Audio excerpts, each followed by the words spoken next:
यही ज्ञान भगवान ने उद्धव जी को दिया और उन्होंने कहा, दत्तात्रेय जी का प्रसंग बताया। दत्तात्रेय ने 24 गुरु बनाए। अब ये 24 गुरुओं की कथा अगर कही जावे तो फिर घंटा भर लगेगा, इसलिए हम थोड़ा सा आपको ये बता देते हैं कि देखो, इस मनुष्य की 5 ज्ञानेंद्रियां हैं। आंख है, ये ज्ञान कराती है दृश्य का।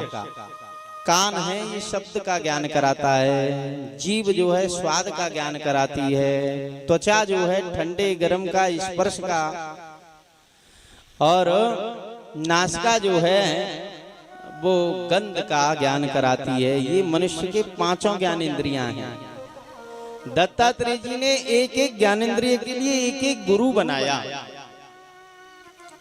जैसे त्वचा है, ये बढ़िया स्पर्श चाहती है। अब गर्मी पड़ रही है तो लोगों के पास हम पैसा हो तो हवाले ही ऑर्डर कर दें कि एसी हमारे कमरा में लगा जाओ, लेकिन पैसा की वजह से ना लगवा पा रहे, बिल जावे वो फिर और बू आवे 40-50 हजार। लेकिन अगर सबको सरकार फ्री बांटे एसी तो फिर एक कमरा में 2-2 लगवाए भी तैयार रह जाएंगे कि महाराज जी गर्मी बहुत पड़ रही है, ठंडे में रहने में।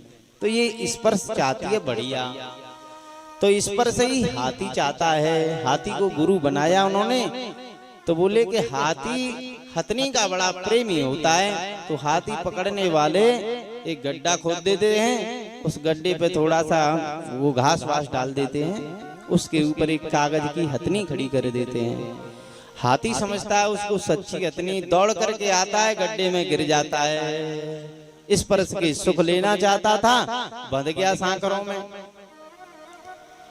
और बोले कि हिरण जो है ये संगीत का प्रेमी है। जो हिरण पकड़ने वाले हैं वो बढ़िया तान सुनाते हैं, बांसुरी की ध्वनि। तो हिरण जो है उस धुन को सुन करके उसके पास आ जाता है और शिकारी खटाक से तीर मार देता है। हिरण संगीत सुनने में ही मर गया। आंख जो है बढ़िया दृश्य चाहती है, रूप चाहती है, तो रूप के कारण पतंगा को गुरु बनाया उन्होंने।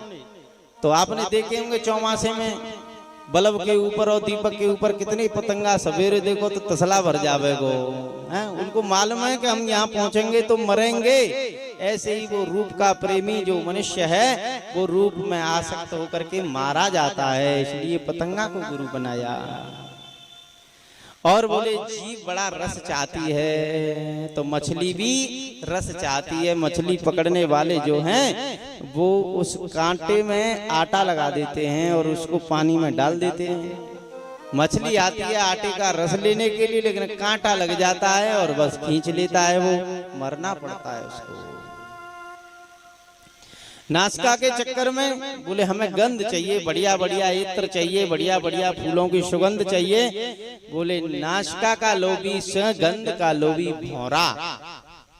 भौरा होता है वो पराग लेता है फूलों का। ऐसे एक बार वो एक कमल में पहुंच गया और कमल की सुगंध लेता रहा। शाम हो गई तो सूर्यास्त के बाद में कमल बंद हो जाता है और सूर्य जब उदय होता है तो कमल खुलता है। भौरा उसमें बंद हो गया।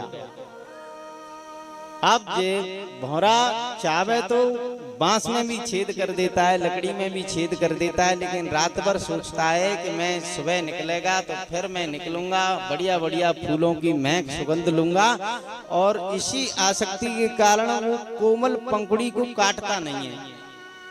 चाहता तो निकल जाता, लेकिन कहते हैं कि रात में मदमस्त हाथी आता है पानी पीने के लिए और अपनी सूंड से उस फूल को निचोड़ करके तोड़ देता है। भौरा मारा जाता है।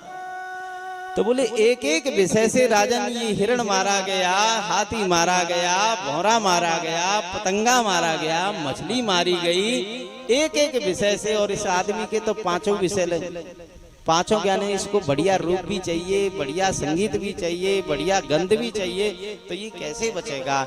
इसलिए इन सब की आसक्ति का त्याग कर देना चाहिए। ऐसे ही उन्होंने 24 गुरुओं की कथा सुनाई। श्री सुखदेव जी भगवान कहते हैं